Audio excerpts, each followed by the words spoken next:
হাজার বছরের পুরনো রীতিনীতি মেনে, ভারতীয় সংস্কৃতি মেনে, বাঙালি হিন্দুদের প্রথা মেনে, পঞ্জিকা শাস্ত্র মতে আমাদের যে পুজোর অনুষ্ঠানগুলো চলে গেল, তাতে এমন কোনো পুজো নেই, এমন কোনো দেবদেবী নেই যাদেরকে আমরা আরাধ্য দেবী বা দেব হিসেবে পূজা করি, পুষ্পাঞ্জলি দিই, ব্রত রাখি, আরতি করি, তাদের উপর আক্রমণ হয়নি।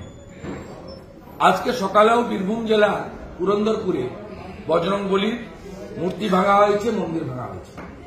আমরা যে প্রস্তাবটা দিয়েছিলাম সংবিধান মেনে, তো বিধানসভা সংবিধানের ফ্রেমের উপরে আমাদের বক্তব্যে কোথাও কোন রকম অন্য ধর্ম, অন্য সম্প্রদায়, রাজনৈতিক দল কাউকে আক্রমণের কোনো বক্তব্য ছিল না।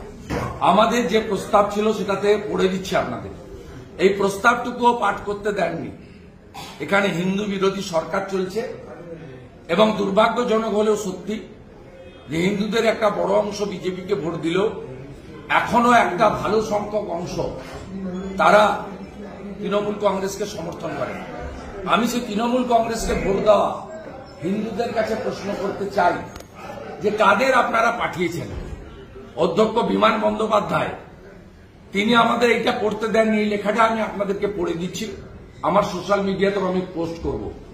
ভারতীয় সংবিধানে ধর্মের স্বাধীনতার অধিকারের কথা সুনির্দিষ্টভাবে বর্ণিত আছে।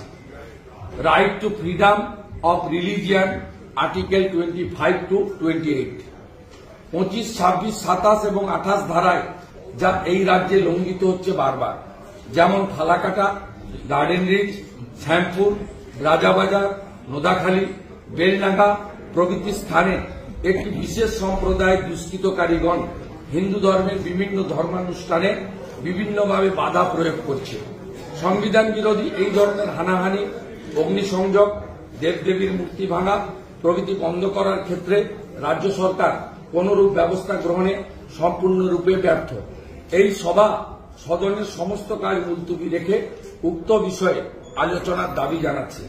সিগনেটরি শুভেন্দু অধিকারী, শঙ্কর ঘোষ, মনোজ ওরাও, অশোক দিল্লা।